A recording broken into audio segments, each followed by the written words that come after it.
نحمده ونصلي على رسوله الكريم اما بعد فاعوذ باللہ من الشیطان الرجیم بسم اللہ الرحمن الرحیم۔ ثلاثی مزید فیہ کے ابواب میں سے باب تفاعل فعل امر، یہ غلطی سے مضارع لکھا گیا ہے۔ فعل امر غائب کے 6 صیغوں سے ہو یا متکلم کے 2 صیغوں سے تو اس سے پہلے لام امر کا اضافہ کیا جاتا ہے۔ اس میں غائب کو کسی کام کرنے کی خواہش کا اظہار کیا جاتا ہے، تو جو حاضر کے 6 صیغے ہوتے ہیں اس میں پراپر فعل علامت مضارع ڈیلیٹ کر کے لام کلمہ کو جزم دے کے یا نون اعرابی کو گرا کر یہ فعل امر بنایا جاتا ہے۔ تو یہ پہلے میں کیا بنا ہے جی؟ لیتفاعل، تو یہاں سے یہ اعراب جو ہے وہ ختم ہو جائے گا، یہ غلطی سے یہاں پہ قائم ہے، اس کو ختم ہو جانا چاہیے تھا۔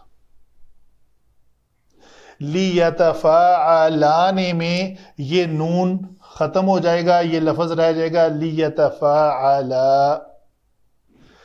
لیتفاعلون میں یہ نون ختم ہو جائے گا اور یہاں پہ ایک الف کا اضافہ ہو جائے گا، تو یہ لفظ بن جائے گا لیتفاعلو۔ لیتتفاعل یہ ساکن ہو جائے گا اور پیش اس کی جاتی رہے گی۔ لیتتفاعلانی میں نون اعرابی نون گر جائے گا اور یہ ضمیر اس کے ساتھ قائم ہوگی، ضمیر مبنی ہوتی ہے، یہ کبھی ڈیلیٹ نہیں ہوتی، تو یہ لفظ بن جائے گا لیتتفاعلا۔ لیتفاعلنا یہ لفظ اپنی اسی شکل میں رہے گا، چونکہ اس میں اعراب ہے ہی نہیں تو ڈیلیٹ کیا کرنا، یہ تو ہے ہی معرب، تو معرب کلمے کے اوپر لام امر نے آ کر کوئی تبدیلی پیدا نہیں کی۔ آگے کیا جی؟ حاضر کے 6 صیغے، متکلم کو بھی ختم کر لیتے ہیں۔ لیاتفاعل، لنتفاعل، تو یہ اعراب جائے گا اس کا۔ ابھی آتے ہیں جی حاضر کے 6 صیغوں کی طرف۔ یہ لفظ بنے گا تفاعل، تو یا تا علامت مضارع یہاں تھی، اس کو ہم نے حذف کر دیا، یہ اس کا اعراب تھا وہ ختم کر دیا، تو یہ لفظ بن جائے گا تفاعل۔ اگر ہم نے کسی لفظ دیکھیں تفاعل اور تفاعل میں کیا فرق ہے؟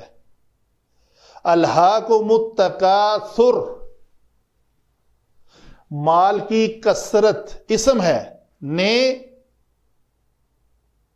اس کو غفلت میں ڈال دیا، لیکن یہی لفظ تفاعل ہو جائے، عین کے اوپر پیش کی بجائے زبر آ جائے، تو یہ فعل امر ہے۔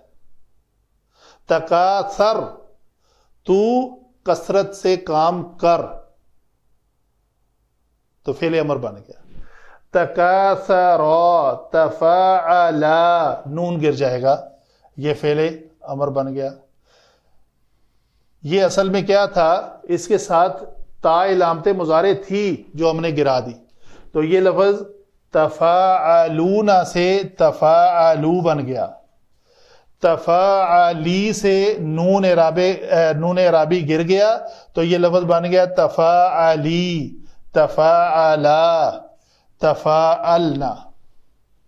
تو یہ ہے ہمارے فعل امر بنانے کا طریقہ کہ فعل امر 6 صیغوں سے جب بنتا ہے تو علامت مضارع حذف ہو جاتی ہے، جہاں پیش کی شکل میں اعراب ہے وہ جزم آ جائے گی، اور دوسرے اعراب جو 3 نون کی شکل میں ہے چاروں وہ حذف ہو جائیں گے۔ وما علینا الا البلاغ المبین۔